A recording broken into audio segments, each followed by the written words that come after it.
हिंदी में यूपीएससी की तैयारी से संबंधित प्रोग्राम्स को देखने के लिए सब्सक्राइब करें स्टडी IQIAS हिंदी।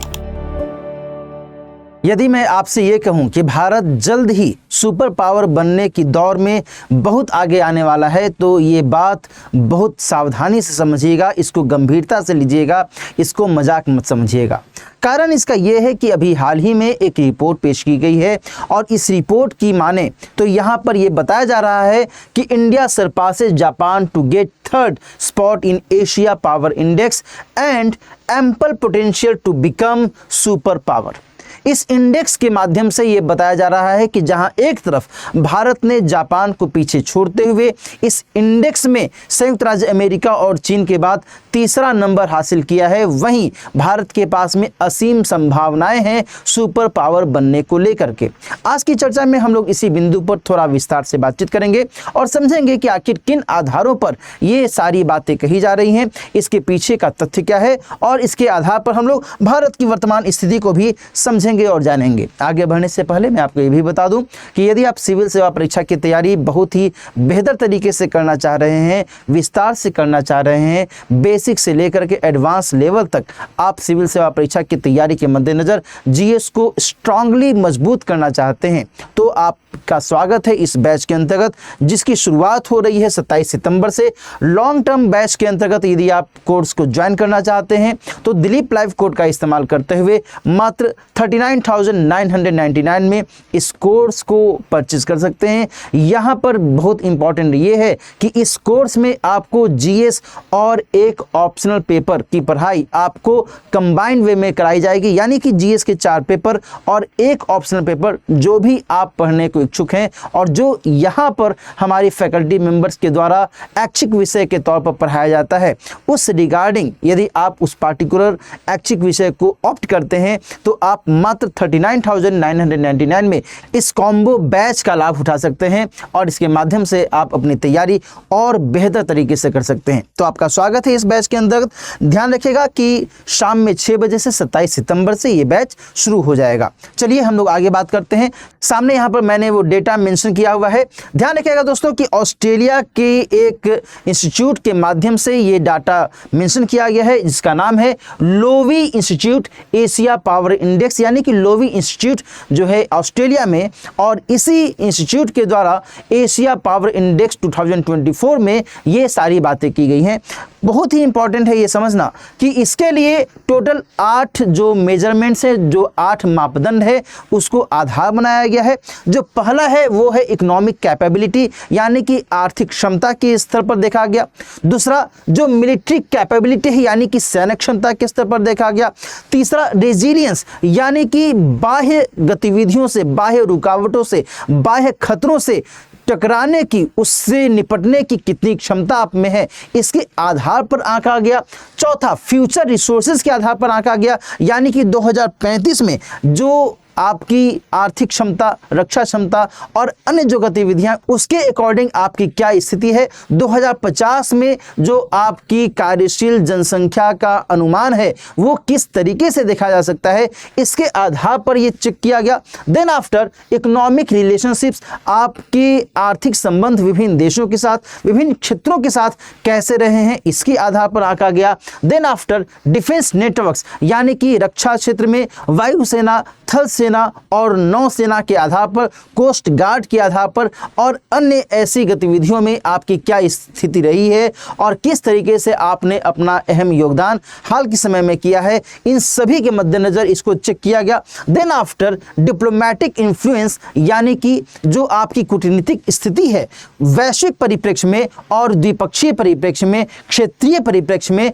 वो क्या दर्शाती है, इसके आधार पर आंका गया। और साथ ही कल्चरल इन्फ्लुएंस, यानी कि सांस्कृतिक स्तर पर आपका क्या प्रभाव है, आपका कितना दबदबा है, इसके आधार पर इन सभी 8 मेजरमेंट्स के जरिए ये जो इंडेक्स है, ये इंडेक्स जारी किया गया। दोस्तों ध्यान रखिएगा कि इसमें 27 देश और जो अन्य टेरिटरीज हैं उन्हीं के बिहाफ में इस इंडेक्स के माध्यम से ये देखा गया कि जो अमेरिका है वो 81.7 पॉइंट्स के साथ में अव्वल नंबर पर है, वहीं चीन दूसरे नंबर नंबर पर है 72.7 पॉइंट के साथ, और भारत की जो स्थिति है वो 39.1 पॉइंट के साथ तीसरे नंबर पर आ गई है, जापान को पीछे छोड़ते हुए। जापान की जो स्थिति है वो चौथे नंबर पर है। और इसके अलावा ये भी समझिएगा कि जो रूस है वो 31.1 पॉइंट के साथ में छठे पायदान पर है। इस तरीके से इस इंडेक्स के जरिए इन सभी देशों की वस्तुस्थिति के बारे में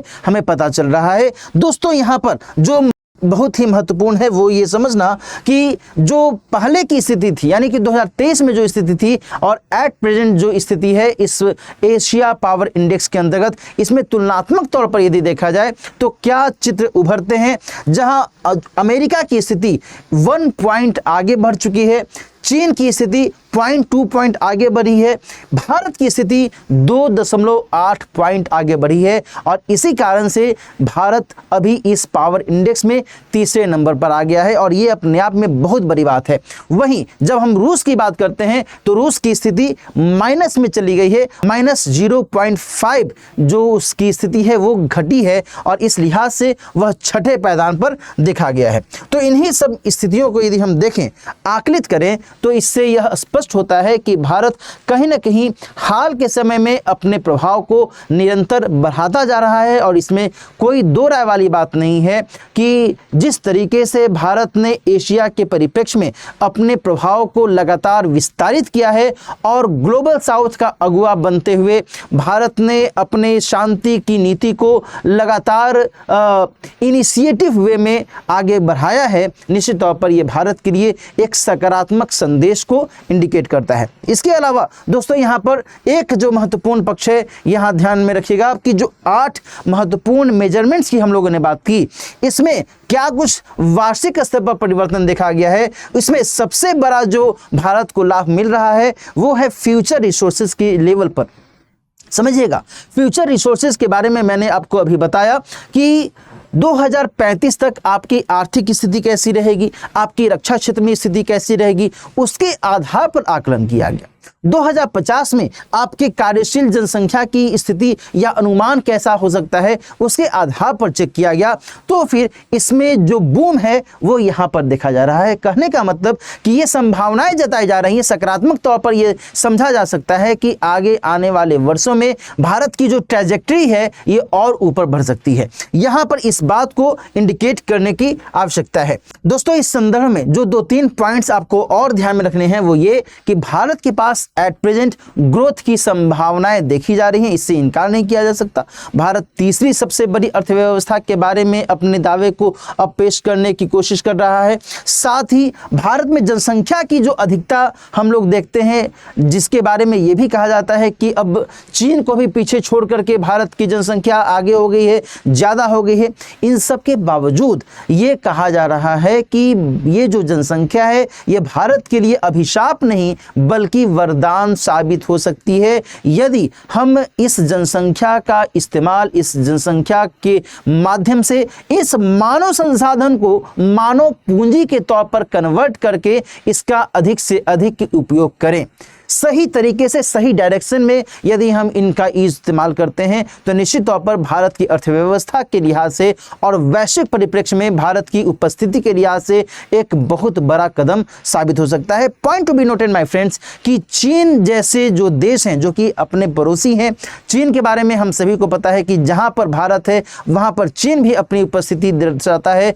ऐसे में निश्चित तौर पर चीन में वर्तमान में जो स्थिति है वो देखी जा रही है कि वहां पर उम्र दराज लोगों की जो संख्या है ये दिनों दिन अभी बढ़ रही है। वहां पर जो कार्यशील जनसंख्या है उसकी संख्या दिनों दिन घट रही है। ऐसे में भारत के लिए एक लीड जैसी स्थिति आगे आने वाले समय में देखी जा सकती है। यह इस बात पर निर्भर करेगा कि भारत की सरकार के द्वारा और भारत की राज्य सरकारों के द्वारा इस परिप्रेक्ष्य में, इस कंटेक्स्ट में क्या कुछ नीतियां अपनाई जा रही हैं। Point to be noted again my friends कि भारत के संदर्भ में यदि हम वैश्विक परिप्रेक्ष्य में बात करें तो फिर वर्तमान में जिस तरीके से भारत ने संयुक्त राष्ट्र में अपने प्रभाव को दर्शाया है, भी देखो 2024 का जो संयुक्त राष्ट्र महासभा का आयोजन किया गया न्यूयॉर्क में, वहां पर जिस हिसाब से भारत ने अपने पक्ष को रखा हर मुद्दे को लेकर के, समिट ऑफ द फ्यूचर में जिस तरीके से भारत के प्रधानमंत्री महोदय ने अपनी बातें रखी, उस कंटेक्स्ट में